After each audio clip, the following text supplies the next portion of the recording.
Hello dear listeners, welcome to an impromptu edition of Achtung, Millwall. My name is Nick Hart. I'm speaking to you in the depth of the belly of the international break, which seems to go on forever, dear listeners. And I thought, sitting here idly watching the cricket on the telly, that it might be nice just to revive an idea. I used to do these little random fixture from the past shows, didn't I? And I haven't done one for a long time, and I thought it's high time that I got it going again. So here we are, and I've decided that as we're playing Derby County this coming Saturday at the Den, it might be nice to pick, not quite at random, but an equivalent fixture from the past. I've chosen Millwall 1, Derby County 0 on the 3rd of September 1988, played in the First Division. Notable, of course, all you older listeners will know this very, very well. Younger listeners, this was our first ever home game in the top flight. We'd been promoted a few months earlier, and this was the start of the we played Aston Villa the week before away, but this was the first home game at Coldblow Lane featuring First Division opponents. A 1-0 win. I remember the goal well. There is YouTube footage of the goal. It was a scrappy game overall, as I recall, and the goal itself is a scrappy effort from the right-sided free kick, which I think Dennis Salmon and George Lawrence are standing over. They put the ball into the left side. It's headed back across the face of goal, and there is the master, El Maestro, Teddy Sheringham, to slot home from very, very close range. 1-0, 44th minute for that goal, and that was how it stayed. And it was an explosion in the Den that day, dear listeners. 13,000. It was a big crowd back then. Big crowd back then for us, including me, 13,061, so I was that one. And it was a frenzy of excitement, shall we say. We would follow it up, I think it was a week after we played Everton at home, which was the first game against what would be described as one of the big six at the time. I know Everton have fallen on tough times in recent years, but back then they were still seen as they'd been league champions not terribly long before that, so they were amongst the elite of the game. But this game against Derby, who I think had been promoted the season before us, I haven't checked that, so any football nerds out there can take a look at that and tell me if I'm wrong. But they were First Division opponents and a formidable lineup. Let's have a look at the Millwall lineup first of all, then we'll come on to the Derby County 11. So our starting, there was a classic lineup. We've covered this team over these kinds of shows many times, but I'll make no apology for doing so again, because it was the glory days of my Millwall supporting career. So anyway, for the Lions, in goal, Brian Hall, back line, Danny Salman, Alan McCleary, Steve Wood. Ian Dawes, I think, had not long joined us. I think he joined us when we were promoted from QPR. Good player. He was playing in Danny Mack's style. It was played on the left and was a right-footed defender, ideally. But anyway, there it was. So Salman, McCleary, Wood and Dawes. Midfield, Hurlock and Briley. On the wings, Kevin O'Callaghan, replaced in the 80th minute by Jimmy Carter in this game. George Lawrence on the other side. Up front, who else but Teddy Sheringham and Tony Cascarino. That has got to be an iconic lineup, dear listeners. And, like I've said many times over the course of these shows, days that will be forever seared into my memory. This was the first of a wonderful few months, really. It was a strange season, if you look back at it, because we were actually contenders, although I'm not sure we didn't truly believe ourselves to be contenders for the league title itself. Amazing as that sounds. Certainly going into February and March of 1989, we were still in the mix. It all went badly off the ball. We'll come back to that later after we've considered this fixture. And we would finish in 10th position that season, when much more was promised in all truth. Managed, of course, by the one and only John Docherty. Derby County, though, this was this one of the great memories I have as a Millwall fan of that season, and it might sound a little odd to younger listeners, I don't know, but it was the sense, it was the fact we're being covered in the media. I mean, nowadays we live in a deluge of coverage, and you 24/7. I'm not sure it's always a good thing that people can live and breathe Millwall football generally all the time. But back then, you had the daily newspapers to go by and a bit of TV and a bit of radio, but you didn't get much coverage in the second and third tiers of football, which is where we'd spent the majority of my time, all of my time, as a Millwall fan. So to go into the first division and get coverage in the mainstream media, TV would be there as a matter of course. This was unusual back then. Yeah, I mean, there was that sense that suddenly we were amongst the big time, I think, and we were playing opponents, Derby County, which included names like Peter Shilton in goal. I'll run through their lineup, actually. I found it on the 11 versus 11 website. So Peter Shilton in goal, England player, £1 million goalkeeper for Nottingham Forest, European Cup winner under Brian Clough. World Cup goalkeeper. So big names. Took a broadside of abuse, of course, at the Den. So Shilton in goal, Mel Sage, Paul Blades, Mike Forsyth, Mark Wright, another very strong defender. England 86, and I think in Italia 90. Was he not in defence for us when we went to the semi-finals in the Italian World Cup of 1990? Strong player, played for Liverpool as well, Southampton. Trevor Hebbard, Gary Micklewhite, Geraint Williams, Nigel Callaghan, Watford player at some point, one Paul Goddard. We'll come back to Paul Goddard, dear old Paul Goddard. He would go on to become a record signing later on after this. But he played for Derby that day, Paul Goddard. And John Chidozie, there's a name from the past, a Nigerian international. They're showing a Nigerian flag against his name on the website here. So yeah, I mean, it was that sense that you were playing in the big time, and so we were, and it was just something so far outside our collective experience that I think for a while in the first division we existed on a collective adrenaline ride, a roller coaster, and there were games like this, Everton, the Forest game, where it just seemed like you're in a dream, and all dreams come to an end, dear listeners. And so it would do in the first division. I've got a match report here. This is from the Burton Mail, and it's quite a decent. I'll read it out, actually. Why not? You've got nothing else to do. You tuned in. Let's have a listen to the match report from the Burton Mail. Derby failed to silence the Lions' roar, says their correspondent. When the Rams were thrown into the Lions' den, it was not a day for the faint-hearted. In a no-bolds first half, tackles rained in fast and furious, earning bookings from Mel Sage and Paul Blades. A blood-splattered Mark Wright, his head gashed in the opening seconds of the game, bellowed instructions from the back as his side battled to hold themselves under intense pressure from the Millwall forwards. It was a historic day. A first division game had never been played at the East London, South East London, not East London, the East London ground, as they put it. And straight from the whistle, Millwall determined not to allow the occasion to get to them.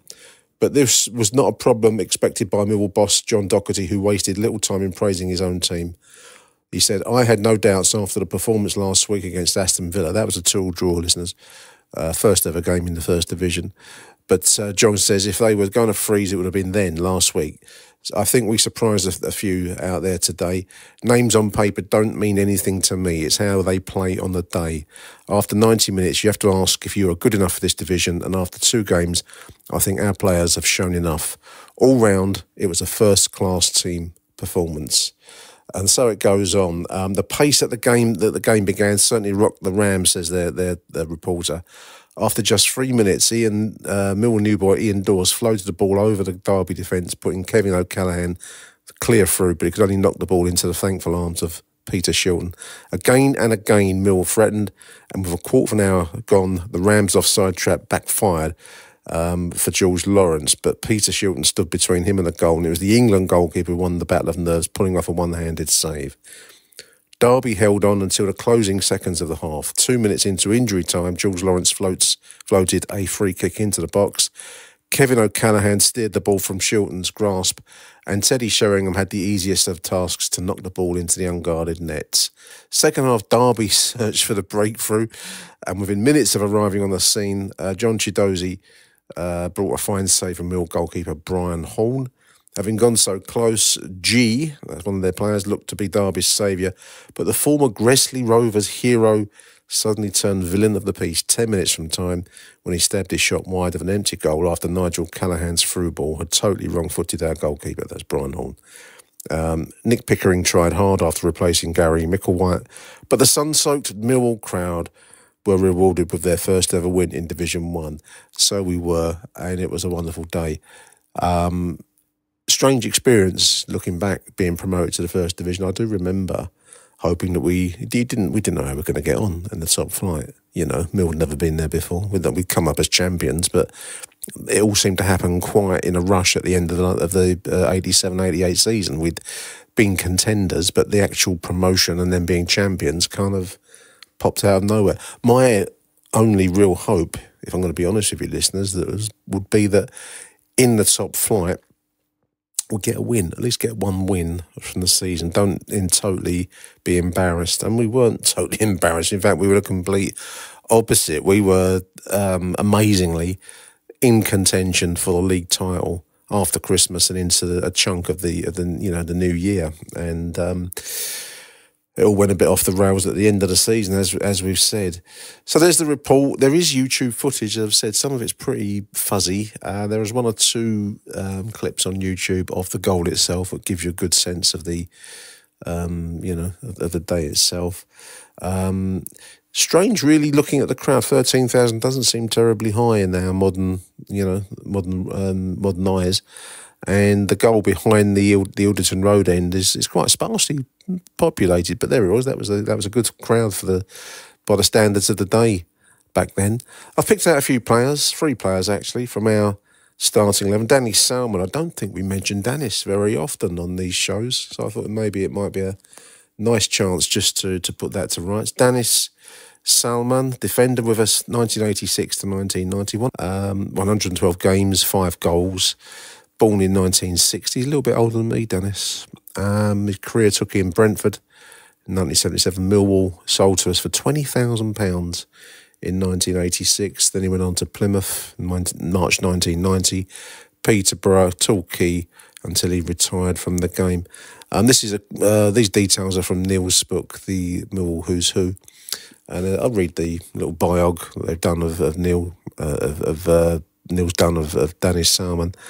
Dennis started his career at Brentford, where he became the youngest ever Football League debutant, making his debut for Brentford, listeners, 15 years old, 15 and 243 days, so just a few days short, really, of his 16th birthday.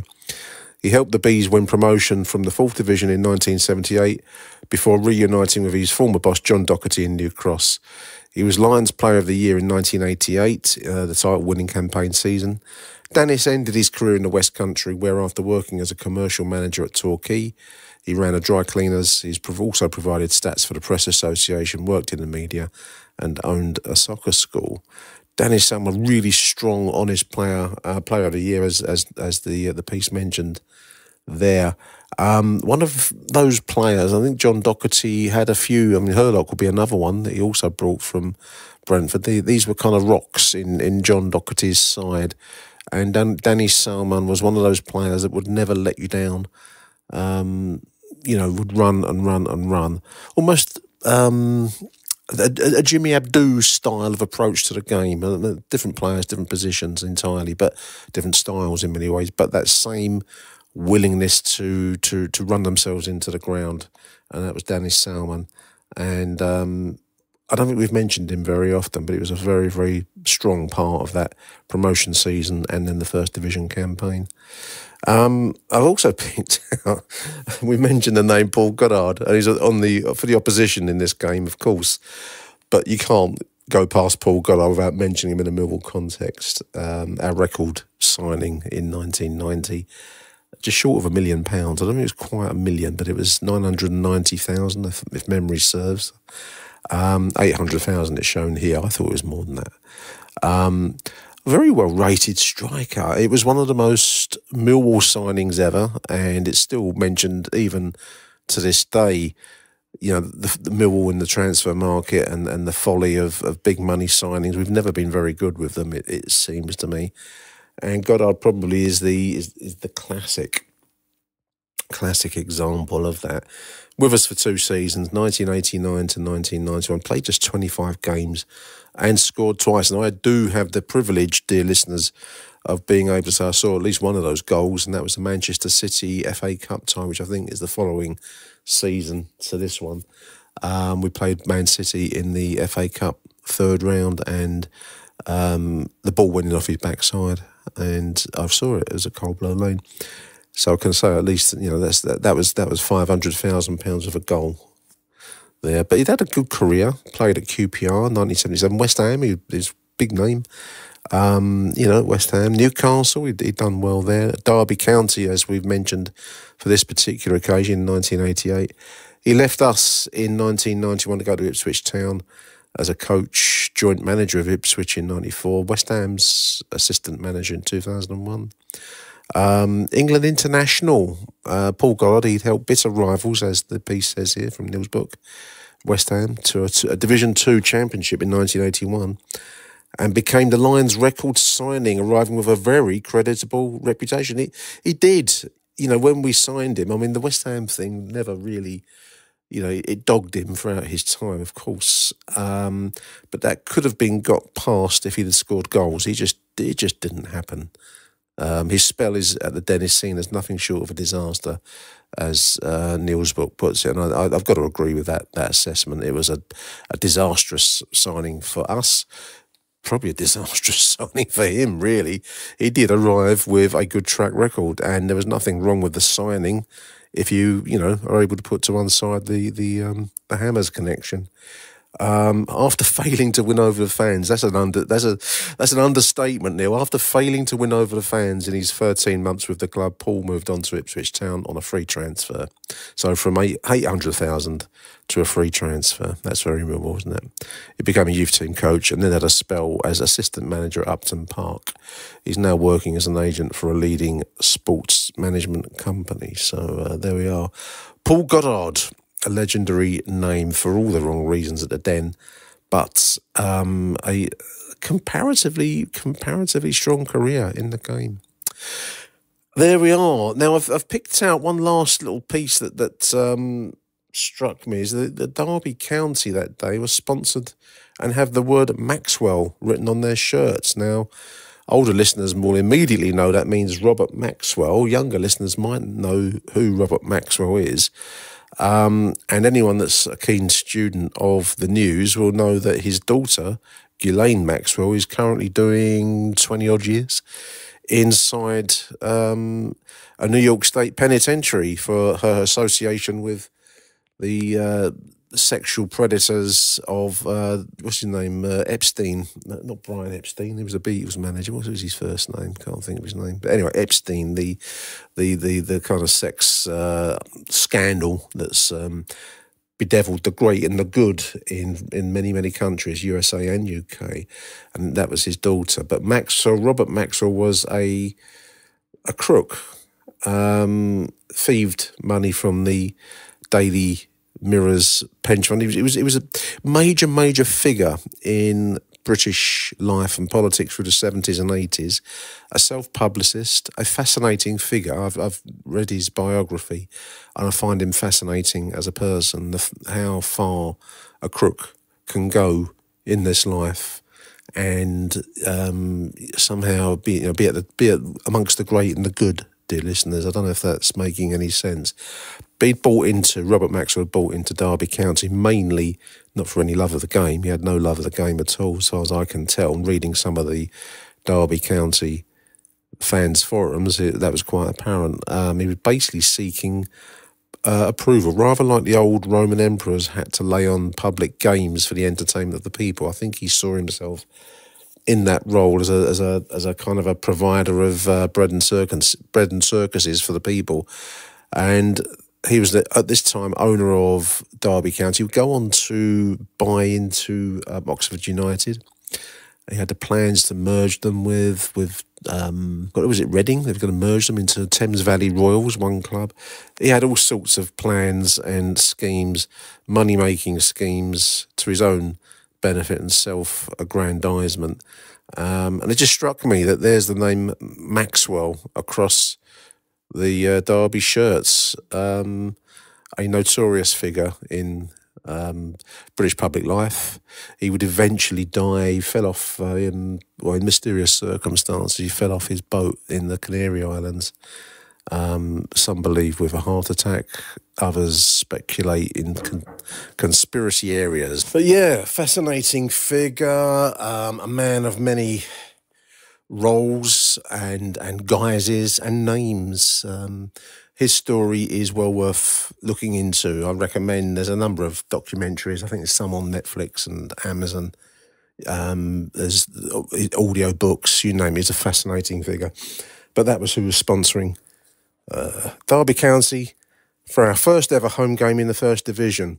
There we are, Millwall 1, Derby County 0. Hope you've enjoyed this little, revival of the random fixture. I might do another one next week. If you've enjoyed it, do let me know. And if you have any Robert Maxwell stories you want to share with us, send them in. Why not? Let's have a listen. I do know that I listened to Neil Bradley's podcast, and he worked at the Daily Mirror, and I think he has scathing views on Robert Maxwell for the reason the pension thievery that took place to prop up his wealth. He was an empty vessel basically, and he had to find money from other places, and that's where he found it from. There we are. That's the end of the Millwall v Derby 1988 show. I hope you've enjoyed it. I'll be back at the weekend after Saturday's home game. Until then, dear listeners, from me, Nick Hart, it's Arrivederci Millwall. Bye for now.